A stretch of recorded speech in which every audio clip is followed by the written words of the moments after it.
नमस्कार। 8 PM में एक बार फिर आपका स्वागत है और मैं हूं दर्शक गुप्ता। उधमपुर ढोडा जो कॉन्स्टिट्यूंसी है वहां पे चुनावी प्रचार तेज होने जा रहा है। वहां के प्रत्याशी डॉक्टर जितेंद्र सिंह जो भारतीय जनता पार्टी के प्रत्याशी और तीसरी बार चुनाव लड़ रहे हैं, वो जगह जगह घूम रहे हैं। हर जगह उनका लोग स्वागत कर रहे हैं, उनके किए हुए कार्यों की सराहना कर रहे हैं। अब और भी तेजी आ रही है इस चुनावी प्रचार में, क्योंकि 10 अप्रैल को योगी आदित्यनाथ जो है वो कठुआ में अपनी एक रैली करने जा रहे हैं। चीफ मिनिस्टर है उत्तर प्रदेश के, ये कठुआ में एक रैली करेंगे, डॉक्टर जितेंद्र सिंह का प्रचार करेंगे वहां पे। और सबसे बड़ी बात है, 12 अप्रैल को उधमपुर में प्रधानमंत्री नरेंद्र मोदी खुद डॉक्टर जितेंद्र सिंह के प्रचार के लिए भी पहुंच रहे हैं। इससे पहले अमित शाह जम्मू में दुमाना में 9 अप्रैल को भारतीय जनता पार्टी के लिए प्रचार करेंगे। आने वाले कुछ ही दिनों में, क्योंकि जो पहले फेज का इलेक्शन है, पहले चरण का है, इसलिए बहुत ज्यादा तेजी आने वाली है इन चुनावों में। और बड़े बड़े नेता जो है, और भी बहुत से बड़े नेता हैं जो जम्मू में, उधमपुर में, कठुआ में और डोडा में, भद्रवाह, किश्तवाड़ में वहां जाएंगे और प्रचार करेंगे। और दूसरी तरफ से अनंतनाग की सीट जो है, राजौरी अनंतनाग की सीट, वहां बहुत दिलचस्प मुकाबला हो गया। अभी तक भारतीय जनता पार्टी ने अपने पत्ते नहीं खोले, अपना प्रत्याशी नहीं खड़ा किया, लेकिन वहां पे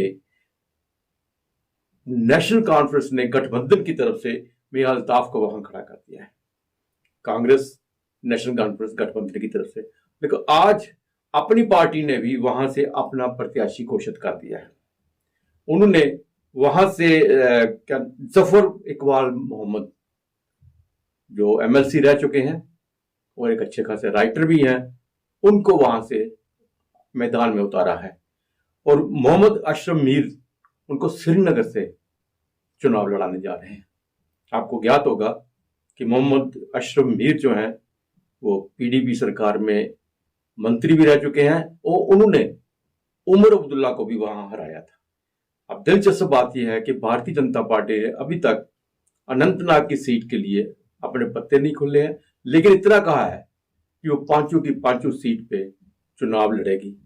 और उस तरफ आजाद साहब ने भी अनंतनाग के लिए अपने नाम की घोषणा कर दी है। इसलिए अनंतनाग की सीट जो है आने वाले दिनों में एक अच्छा खासा चुनावी अखाड़ा बनेगी। लेकिन सबसे पहले इस वक्त जो है, जो पहले चरण के चुनाव है, उसके लिए डॉक्टर जितेंद्र सिंह इस वक्त सबसे आगे निकले हुए हैं। जितने भी कैंडिडेट हैं उन सबसे आगे चल रहे हैं। वहां के लोग उनका स्वागत कर रहे हैं, उनके किए हुए कार्यों की बहुत ही सराहना कर रहे हैं। और अब प्रधानमंत्री, होम मिनिस्टर और योगी आदित्यनाथ भी आ रहे हैं उनके प्रचार करने के लिए। उससे लगेगा कि वहां और ज्यादा इनको लाभ मिलने वाला है। तो आइए अब नजर डालते हैं आज के समाचारों पे।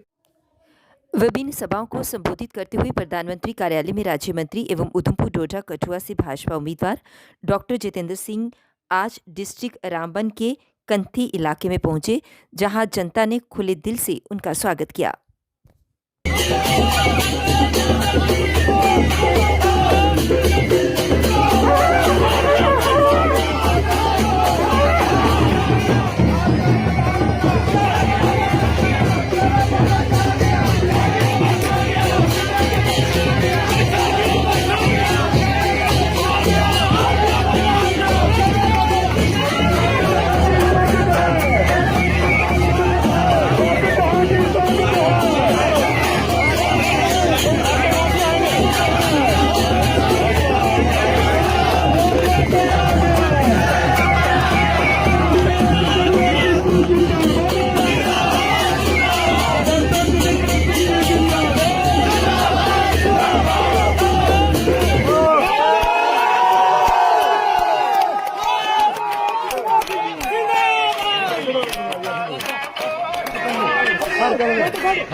आगे नहीं रोक खड़े।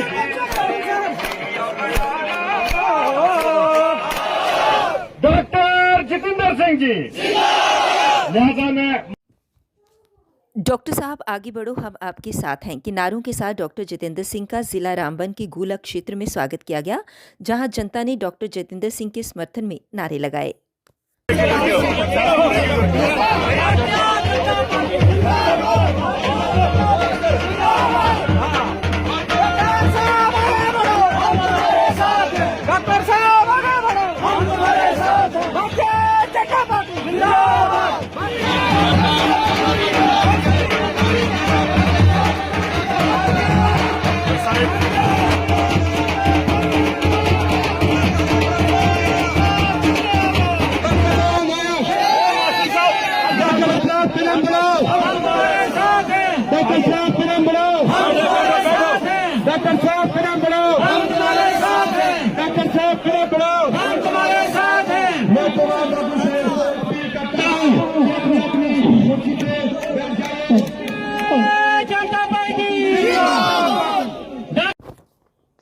प्रधानमंत्री कार्यालय में राज्य मंत्री एवं उधमपुर डोडा कठुआ से भाजपा उम्मीदवार डॉक्टर जितेंद्र सिंह ने आज संगलदान का दौरा किया और वहां पर विभिन्न सभाओं को संबोधित किया। सभाओं के दौरान जनता ने उनका खुले दिल से स्वागत किया। आप सभी लोगों से निवेदन है कि आप लोग सारे कानून के स्वागत को स्वागत है, स्वागत है, स्वागत है। डॉक्टर साहब का स्वागत है, डॉक्टर साहब का स्वागत है। जिंदाबाद, जिंदाबाद। सिंह जी, डॉक्टर जितेंद्र सिंह जी, डॉक्टर जितेंद्र सिंह जी, स्वागत है, डॉक्टर साहब जिंदाबाद, डॉक्टर साहब जिंदाबाद। जेलों में बंद कैदी मोबाइल का इस्तेमाल करने से बाज नहीं आ रहे। मोबाइल से बात करने के लिए हर संभव कोशिश की जा रही है। ताज़ा मामला शहर की जिला जेल का है। मंगलवार दोपहर जेल में एक मोबाइल फोन बरामद हुआ जिसे एक टेनिस गेंद में फिट करके बाहर से फेंका गया था।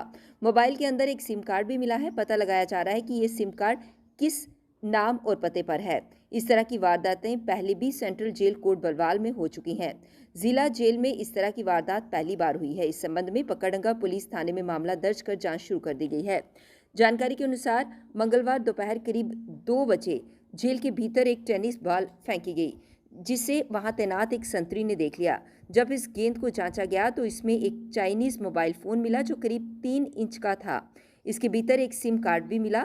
संतरी ने इसके बारे में अपने सीनियर अधिकारी को बताया। बात जेल अधीक्षक तक भी पहुंची। इसके बाद पकड़ंगा पुलिस स्टेशन में इसकी जानकारी दी गई।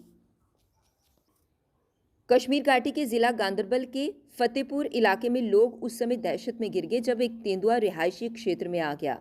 तेंदुए के हमले में 2 महिलाओं सहित 5 लोग घायल हो गए। हालांकि कड़ी मशक्कत के बाद अधिकारी ने तेंदुए को जिंदा पकड़ लिया। जानकारी के अनुसार तेंदुए ने अचानक हमला कर दिया और आसपास मौजूद 2 महिलाओं और एक वन्यजीव अधिकारी को निशाना बनाया। हमले में महिलाओं को चोटें आई हैं। उन्हें इलाज के लिए अस्पताल ले जाया गया। हमले की सूचना तुरंत वन्यजीव विभाग के अधिकारियों को दी गई, जो तुरंत घटनास्थल पर पहुंचे। इसके बाद तेंदुए को पकड़ने के लिए अभियान शुरू हुआ, लेकिन इस दौरान तेंदुए ने 2 और अधिकारियों पर हमला कर उन्हें घायल कर दिया। कड़ी मुशक्कत के बाद वन्यजीव अधिकारियों ने तेंदुए को जिंदा पकड़ लिया। श्री माता वैष्णो देवी दर्शन के लिए आने वाले श्रद्धालुओं को अब जम्मू से कटरा के बीच सीधी हेलीकॉप्टर सेवा उपलब्ध होगी। राजभवन में उपराज्यपाल एवं श्री माता वैष्णो देवी श्राइन बोर्ड के चेयरमैन मनोज सिन्हा की अध्यक्षता में हुई बोर्ड की 72वीं बैठक में ये फैसला लिया गया। बैठक में 27 अहम प्रस्तावों को मंजूरी दी गई। बैठक में लिए गए फैसलों के अनुसार स्वास्थ्य क्षेत्र को मजबूत बनाने के लिए कंकरियाल कटरा में श्राइन बोर्ड का मेडिकल कॉलेज खोला जाएगा। कटरा और आसपास के विभिन्न क्षेत्रों में नए भवनों का निर्माण किया जाएगा। डेमोक्रेटिक प्रोग्रेसिव आज़ाद पार्टी के संस्थापक गुलाम नबी आज़ाद ने बुधवार को कहा कि उन्होंने जम्मू कश्मीर के लिए राज्य का दर्जा बहाल करने और प्रदेश में भूमि और नौकरी के अधिकारों की सुरक्षा के लिए अपनी लड़ाई जारी रखने के लिए आगामी लोकसभा चुनाव लड़ने का फैसला किया है। गुलाम नबी अनंतनाग राजौरी सीट से चुनाव लड़ेंगे। आज़ाद ने 2022 में कांग्रेस छोड़कर पार्टी के साथ अपने 5 दशक लंबे जुड़ाव को समाप्त कर दिया था। इसके बाद उन्होंने DPAP का गठन किया। उन्होंने कहा कि ऐसी अटकलें हैं कि जम्मू कश्मीर में राज्य का दर्जा बहाल किया जाएगा, लेकिन दिल्ली और पांडिचेरी की तर्ज पर यहां LG को मुख्यमंत्री और उनकी सरकार द्वारा किए गए हर फैसले को मंजूरी देनी होगी। ये गुलाम नबी आज़ाद को स्वीकार्य नहीं है। शायद ये जम्मू कश्मीर के किसी भी हिंदू, मुस्लिम, सिख, गुज्जर या पहाड़ी को स्वीकार्य नहीं होगा। के रास्ते में नहीं आ रहा हूं। मेरा अपना एक सियासी नजरिया है, मेरी एक अपनी सियासी लड़ाई है। वो दिल्ली में भी मैं लड़ता था, यहां भी लड़ता था। अब उसमें लीडरों को परेशान होगी, मैं क्या करूंगा। अब मैं किसी के लिए सियासत तो नहीं छोड़ सकता। हा? तो ये जब मौका मिला, हमने हिंदुस्तान में नंबर बनाया। दुनिया में मैं पहला आदमी हूं जिस रोलर ने ट्रिपल शिफ्ट की दुनिया में। अमेरिका में भी नहीं है, जापान में भी नहीं। प्राइवेट वाले करते होंगे, लेकिन सरकारी इदारे बनाने का दुनिया में पहला आदमी हूं जिसने ट्रिपल शिफ्ट बनाया। दुनिया का पहला आदमी हूं जिसमें नया कानून बनाया ये डिफेक्शन का, बाकी में आधा डिफेक्शन, 1/3। मैंने यहां लिखा कि 100% चीफ मिनिस्टर समेत अगर 100% डिफेक्शन करेंगे तो 100% लूज करेंगे। ये भी दुनिया का पहला कानून है। हम किसी के साथ जा सकता, आजाद किसी के साथ नहीं जा सकता। मैं गुलामे नबी हूं, गुलामे नबी किसी के साथ नहीं जा सकता। वो पनाह वो ढूंढते हैं जिनको गुलामी करने की आदत है। गुलाम नबी आजाद सिर्फ नबी का गुलाम है और किसी की गुलामी नहीं करता। लद्दाख के केंद्र शासित प्रदेश बनने के बाद क्षेत्र में पहली बार हो रहे संसदीय चुनाव में उम्मीदवारों का भाग्य तय करने में महिलाओं की अहम भूमिका रहेगी। चुनाव को लेकर क्षेत्र में महिलाओं का जोश, मतदान प्रतिशत भी बढ़ जाएगा। लद्दाख संसदीय क्षेत्र में इस बार पुरुष व महिला मतदाताओं की संख्या लगभग बराबर है। क्षेत्र में कुल 1,84,268 मतदाताओं में से 92,442 पुरुष और 91,826 महिला मतदाता हैं। इसके साथ क्षेत्र में पहली बार वोट डालने जा रहे युवा मतदाताओं की संख्या 7,462 है। क्षेत्र में 80 साल से ऊपर के वरिष्ठ नागरिकों की संख्या 1,570 है। इसके साथ ही 1,123 दिव्यांग मतदाता हैं। इस बार लद्दाख में कोई ट्रांसजेंडर मतदाता नहीं है। लद्दाख में हो रहे लोकसभा चुनाव में पहली बार वोट डालने जा रही लेह की चुशोत की आबिदा परवीन का कहना है कि वोट डालना हमारी लोकतांत्रिक जिम्मेदारी है। लद्दाख की महिलाएं अपनी जिम्मेदारी का निर्वाह करने में हमेशा आगे रहती हैं। नामांकन पत्रों की जांच पूरी होने के बाद चुनावी मैदान में उतरे प्रत्याशियों ने चुनाव प्रचार तेज कर दिया है। घर घर जाने के साथ जगह जगह नुक्कड़ सभाओं द्वारा मतदाताओं से वोट मांगे जा रहे हैं और इसी कड़ी में सोमवार को भाजपा प्रत्याशी डॉक्टर जितेंद्र सिंह पहाड़ी क्षेत्र रामकोट, बनी, बिलावर व बसोली के गांव में पहुंचे और कांग्रेस पर पहाड़ी क्षेत्र की उपेक्षा करने का आरोप लगाया। बनी के मेला ग्राउंड में उधमपुर कठुआ लोकसभा क्षेत्र से भाजपा प्रत्याशी व केंद्रीय मंत्री जितेंद्र सिंह ने कांग्रेस पर कंडी व उज्ज प्रोजेक्ट रोके जाने का आरोप लगाते हुए कहा कि उज्ज दरिया पर बनने वाले प्रोजेक्ट का निर्माण कार्य चुनाव बाद शुरू किया जाएगा। इस दौरान पहाड़ी क्षेत्र में हुए विकास कार्य भी गिनवाते हुए कहा कि 2014 से पहले बनी में सिर्फ एक ही सड़क मार्ग था, जो बनी बदरवा, लेकिन आज बनी की लगभग सभी पंचायतों में सड़कों का जाल बिछा हुआ है। सेवा नदी पर पुल निर्माण कार्य के बारे में उन्होंने कहा कि पुल उनके संज्ञान में है, इसका निर्माण कार्य भी शुरू होगा। कठुआ, बसोली, बनी, डोडा नेशनल हाईवे के बारे में उन्होंने कहा कि ये भारत माला के तहत इसे मंजूरी मिल गई है।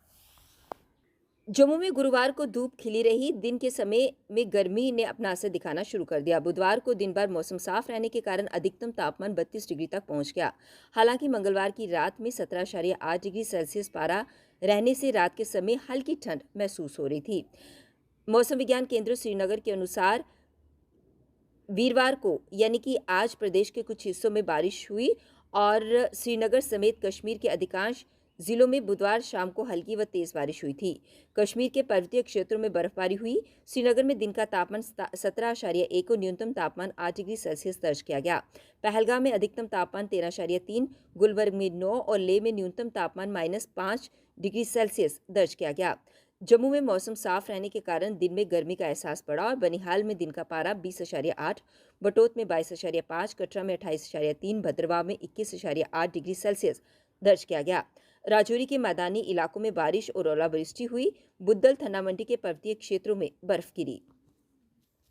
जम्मू कश्मीर में भाजपा ने चुनावी तैयारियां तेज कर दी हैं। प्रधानमंत्री नरेंद्र मोदी समेत अन्य बड़े नेताओं की चुनावी सभाओं की तिथियां जारी कर दी गई हैं। पहले और दूसरे चरण में उधमपुर तथा जम्मू संसदीय सीट के लिए होने वाले मतदान के लिए पार्टी प्रत्याशी के पक्ष में प्रचार करेगी। 9 अप्रैल को गृह मंत्री अमित शाह की जम्मू जिले के दोमाना में सभा होगी। 10 अप्रैल को उत्तर प्रदेश के मुख्यमंत्री योगी आदित्यनाथ कठुआ के रामलीला मैदान में सभा करेंगे। 12 अप्रैल को उधमपुर के मोदी मैदान में प्रधानमंत्री नरेंद्र मोदी की रैली होगी। दोनों ही सीटों पर भाजपा हैट्रिक लगाने के लिए डटी है। उधमपुर से केंद्रीय मंत्री डॉक्टर जितेंद्र सिंह तो जम्मू से जुगल किशोर शर्मा मैदान में है। उधमपुर में कांग्रेस ने चौधरी लाल सिंह को मैदान में उतारा है और गुलाम नबी आज़ाद की पार्टी DPAP के GA सरूरी भी इस सीट से चुनाव लड़ रहे हैं। इस सीट पर त्रिकोणीय मुकाबला फिलहाल दिख रहा है। विश्व कश्मीरी सभा कन्वीनर किरण वातल ने आज प्रेस कॉन्फ्रेंस को संबोधित किया, जिसके माध्यम से उन्होंने अपने कुछ मसलों को लेकर LG प्रशासन से गुहार लगाई। 100 India, sorry, all. सप्त ऋषि कैलेंडर दुनिया का सबसे पुराना कैलेंडर है, कश्मीर का कैलेंडर है। विक्रमी आपको पता है 280 है, इंग्लिश है 224। सप्त ऋषि 51009 अप्रैल को होगा। उसमें हम विसार नाग जो जहां से कैलेंडर निकलता था 2000 साल पहले, वहां हमारे गवर्नर साहब हरियाणा के आ रहे हैं उस फंक्शन में। तो मैं आपके माध्यम से सबको ये रिक्वेस्ट करता हूं कि उस फंक्शन में आइए, शुरू कीजिए, मीडिया पर्सन भी आ सकते हैं, सारे आ सकते हैं।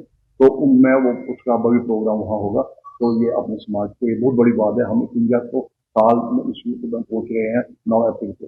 ये था, ये एक वो मैंने पहलू लिया जो कि भाई हमारे साथ पीछे प्रोग्राम है और जो हुआ।